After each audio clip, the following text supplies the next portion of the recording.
Nama saya Cheng Mai, dan saya memiliki kekasih masa kecil bernama Qian. Saat kita masih kecil, kita sering berebut semangka dan remote control setiap hari. Kemudian, ketika aku teringat pada seniorku, dia langsung membangun tembok untuk menghentikanku, mengatakan bahwa aku tidak boleh jatuh cinta terlalu dini. Saya tidak yakin dan bertanya kapan kami bisa bicara, tetapi dia malah mengharuskan saya masuk dalam peringkat 100 teratas dalam nilai saya. Tetapi ketika saya melakukannya, pacar saya adalah seseorang yang tidak pernah saya duga sebelumnya. Baru saat itulah aku sadar bahwa dia mencuri dengan kedok keadilan karena dia tidak ingin aku jatuh cinta pada orang lain terlalu cepat. Sekolah menengah atas adalah titik balik. Sebelumnya, dia hanyalah seorang yang menyebalkan. Lalu, saya tiba-tiba merasa bahwa dia memiliki jenis kelamin tertentu. Saat itu akhir Agustus tahun itu, waktu terpanas di musim panas. Dengan suara, wos, tirai dibuka kasar, dan kamar tidur menjadi terang benderang seperti siang hari. Ada tonjolan di selimut di tengah tempat tidur. Qian mengerang, membalikkan badan, dan menutupi kepalanya. Pendingin ruangannya sedingin gudang es dan saya merinding. Saya melompat ke atas tempat tidur untuk meraih selimut, tetapi dia begitu kuat sehingga selimut itu tidak bergerak sama sekali. Setelah menyerah, saya berbaring di sampingnya dan berteriak padanya agar bangun, tetapi dia tidak sabar. Saya hitung sampai 3 dan dia benar-benar mengeluarkan suara. Aku sedang merasa bangga ketika sebuah tangan besar tiba-tiba memegang pinggangku. Detik berikutnya, dia menjepit saya di tempat tidur, tidak bisa bergerak. Dia juga mengancam saya dengan mengatakan akan memukul saya jika saya membuat keributan lagi. Orang ini dulunya cengeng dan rapuh saat dia masih kecil, tapi sekarang dia tiba-tiba punya kekuatan yang luar biasa. Saya akhirnya berhasil melepaskan diri, berlari ke pintu, dan memanggil Bibi Tong. 10 menit kemudian, aku memakan rotiku sambil melotot ke arahnya. Tetapi dia malah menghabiskan buburnya perlahan sambil menertawakanku. Aku mengadu pada Bibi Tong, dan Bibi Tong memarahinya, namun dia malah memukul kepalaku lagi. Saya menyuapi dia roti puding untuk memohon kedamaian, dan dia menyerah. Sekolah menengah atas Nanli merupakan sekolah menengah atas terbaik di Xiangcheng, dengan tingkat penerimaan yang sangat tinggi di universitas tingkat pertama. Ada hampir 1.000 mahasiswa baru di tahun pertama sekolah menengah atas tahun ini, dan daftar peringkat kelas dipenuhi orang. Saya sangat menantikan hari pertama sekolah. Saya akan bergegas ke kerumunan untuk mencari kelas saya tanpa menunggu Qian. Saya berprestasi sangat baik dalam ujian masuk sekolah menengah atas dan berada di kelas yang sama dengan peraih nilai tertinggi di kota itu, Qian.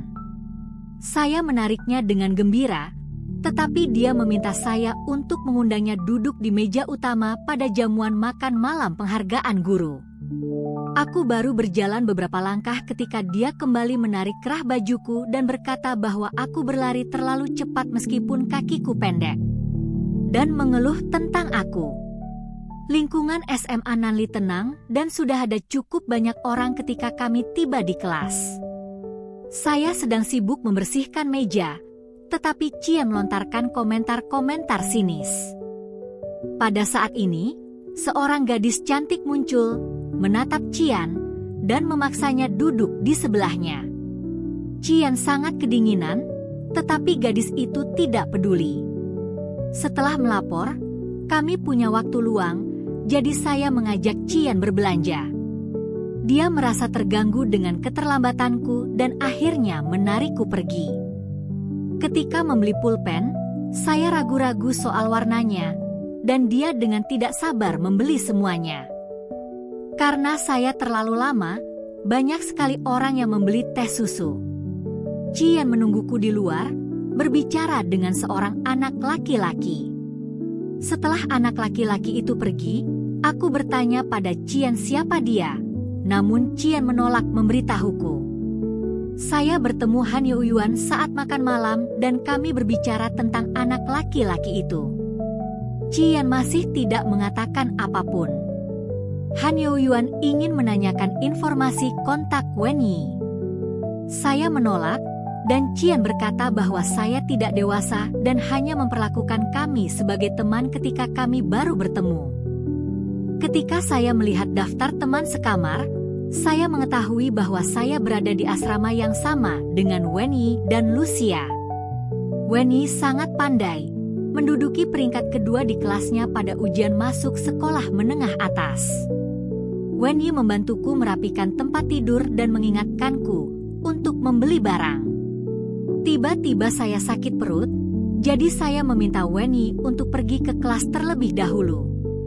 Setelah terlambat, saya mendengar percakapan antara Qian dan kepala sekolah dan tahu bahwa dia tidak ingin menjadi ketua kelas.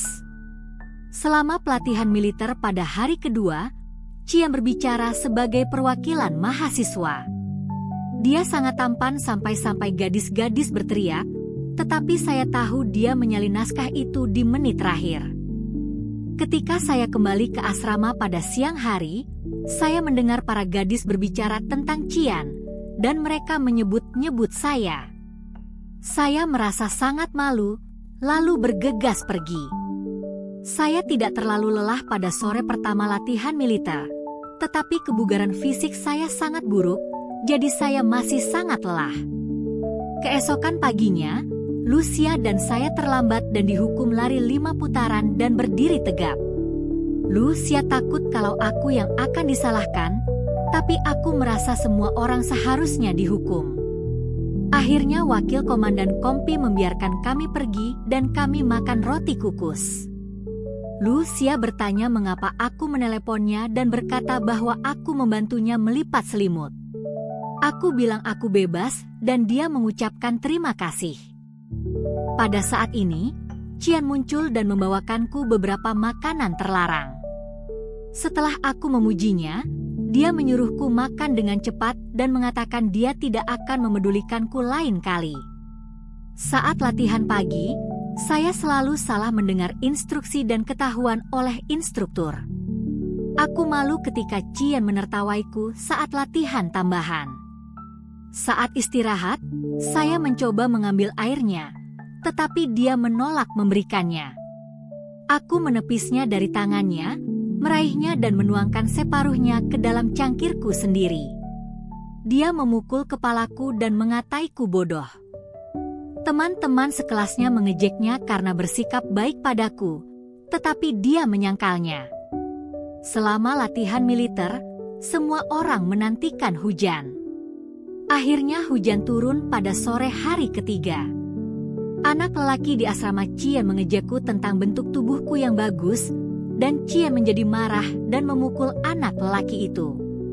Selama latihan militer malam, Qian dihukum untuk berlari dan membersihkan ruangan karena berkelahi.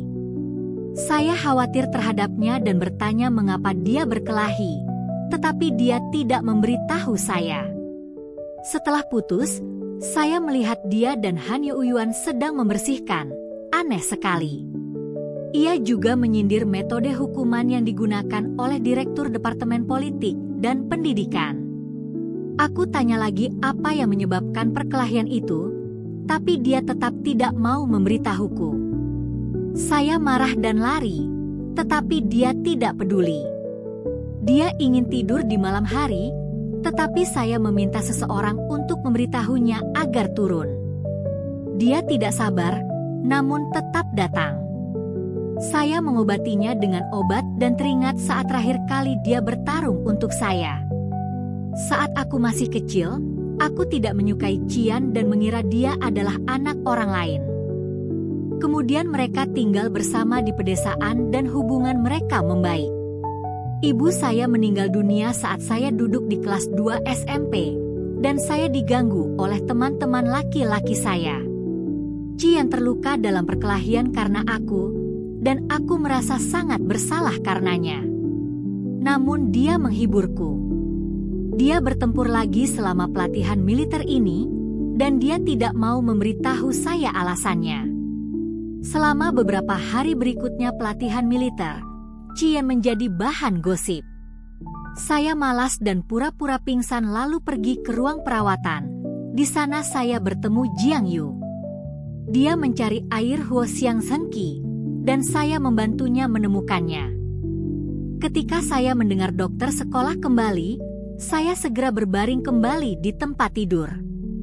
Biarkan Jiang Yu berpura-pura tidak tahu aku sudah bangun. Jiang Yu melindungiku. Aku merasa dia sangat lembut, sangat berbeda dengan Qian. Sayangnya, saya tidak pernah bertemu dengannya lagi sampai akhir pelatihan militer.